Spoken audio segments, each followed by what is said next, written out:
Since the first airing of Star Trek Voyager way back in the day, there's been something of a debate about just what the Voyager is. The debate essentially falling into two camps. The first of which says that Voyager is a science vessel which got stuck in the Delta Quadrant, while the second camp says that Voyager isn't. I mean, she still gets stuck in the Delta Quadrant, but they say she's not a science ship. There is some variation in these two camps' arguments, and both have some evidence to support their own thoughts on the matter, namely several on-screen statements that Voyager is a science ship, as well as non-verbal on-screen evidence which points to the ship's role being somewhat more nuanced than that. I believe that there's a fairly simple answer to this long-standing but minor debate, and in this video I hope to get an explanation which attempts to square the circle between the two viewpoints.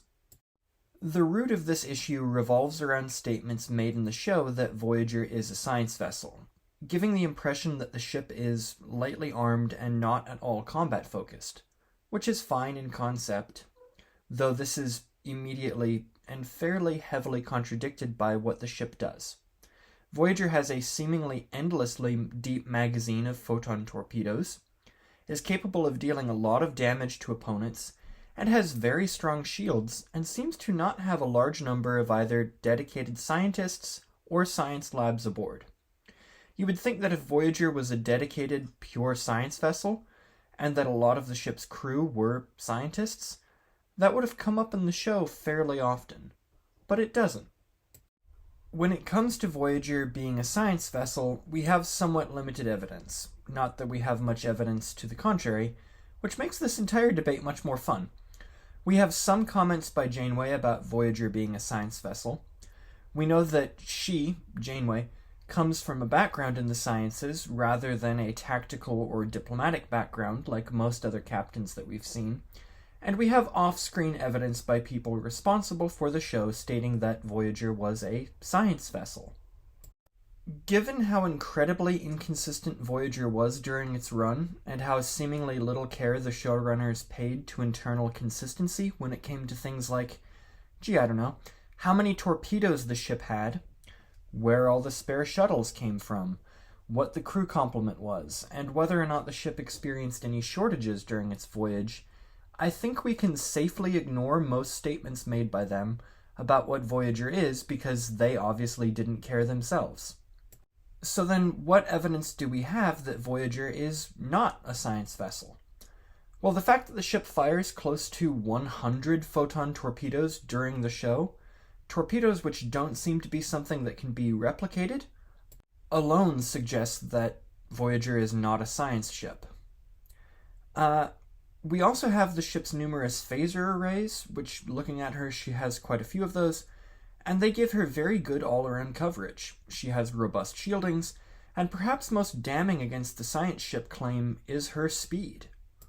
Honestly, Voyager's speed is probably the biggest argument against her being a pure science vessel.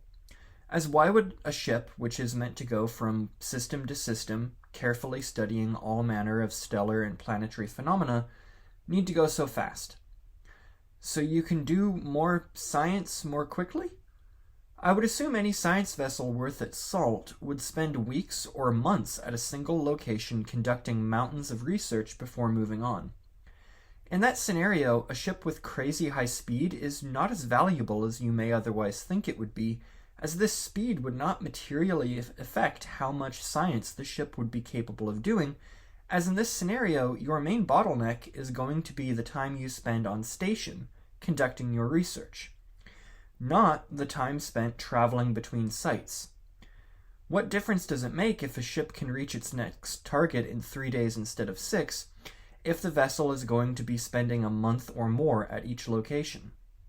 Finally, there is the little detail that it doesn't seem from the show that Voyager has a bunch of scientists aboard. You would have thought that if a majority of the ship's complement consisted of scientists which did not have much skill in the daily running of a starship, this would have come up as a plot point a few times. At the same time, you would have thought the ship having a bunch of scientists and labs would have come in handy on occasion. Instead, we do see the ship doing science here and there, but mostly this is done by the ship's sensors and then relayed to the ship's senior officers. It's fairly rare that you have Dr. Smith in robotics coming up and saying, "I've just made a discovery and I need to tell the captain." That kind of thing. Yes, that is a Lost in Space reference. As I said at the outset, there is not a mountain of information available to support Voyager being a science vessel, or not being a science vessel. And really, the debate doesn't really matter all that much in the grand scale of things. I mean, in fact, most of my videos don't matter much in the grand scale of things. But it's still fun to go over the information as it exists in the show and come to a conclusion about what exactly Voyager was, and, waste time talking about spaceships in general. It's fun. Okay, so just what is Voyager?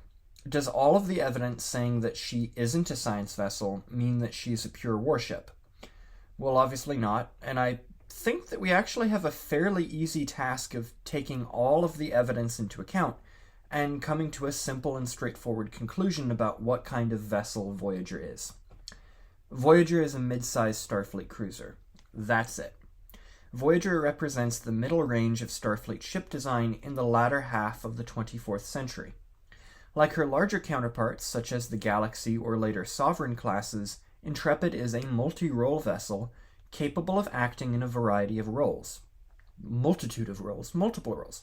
She is well armed, packs in a lot of advanced sensors and a reasonable amount of lab space, and also has facilities for diplomacy, disaster relief, and other missions.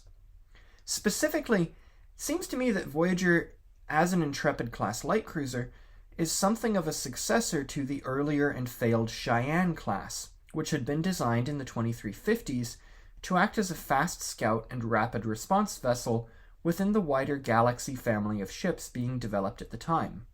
Following the class being found to suffer from severe stresses to their hulls, the class was withdrawn from these roles, and a successor designed to replace them. That successor eventually becoming the Intrepid class, which somewhat bridges the gap in her aesthetic appearance between the ships of the Galaxy generation and the later ships which would go on to be built for the Dominion and Borg conflicts. These would be ships such as the Sovereign and Akira classes. If we assume that this is the correct path, then this goes a long ways to answer how and why Voyager had so many photon torpedoes, why she had so many phasers and shields, and why she is so fast. At the same time, her being a Starfleet cruiser does not preclude her from being assigned at the time of her loss in the Delta Quadrant to largely scientific pursuits, up until she was sent into the Badlands in pursuit of the Maquis, which would mesh well with Janeway being a scientist before a commander line officer path, and her being a scientist and saying that Voyager is a science vessel, if that's what the ship was doing. It doesn't really matter at that point if you also have the ability to fight, because every Starfleet ship has that ability. Voyager was doing science. So here we have what I hope is a fairly simple explanation of what Voyager is, which takes in both sides of the argument, such that it exists, and combines evidence from both views and makes an explanation which takes both into account when coming up with a potential explanation for just what Voyager is. What do you think the ship is? Definitely let me know in the comments below. Also, let me know how Voyager ranks in your list of top Star Trek series. Next Generation is top of my list for me. Deep Space Nine is also pretty good. The original series is a lot of fun. Voyager doesn't rank too highly to me just because it's fairly clear later on that the showrunners didn't really care about the show so much. They were mostly interested in just making episodes and less interested in telling a cohesive narrative, and I think that kind of lets down the show for me. Also, Chakotay had no personality in the last couple of episodes. First few seasons he was Maori, which is really cool, and then they're oh no, actually he's American, Native American, and that was weird. And then they were oh no, actually he's all of these native cultures that all live there, and that was weird. they made weird decisions. Like, I think Voyager lost like 20 shuttlecraft. So let me know what you think of the ship, and the show in general. As always, thank you to the channel's patrons on, weirdly enough, Patreon. If you follow a link down somewhere in the description, you can join if you want, but also you can get all the artwork that I make for my videos over there too. You get videos early, you can vote on video topics. I need to do that still. Just stuff like that. Occasionally there's other things that I post over there. So yeah, link is down there. Also, I kind of made this video both because I wanted to talk about what Voyager is, but also because the first artwork that I did was of the Intrepid class, and it's pretty terrible, and it's kind of bugged me that it was so terrible. So I kind of did a new one. So this is the updated, much improved Starship Reviews Intrepid picture moving forward, hopefully. So I like it a lot more. Let me know what you think of the picture. I don't know. I don't need that kind of ego boost or hit to my ego if you think it's bad. Just keep your opinions to yourself, I guess.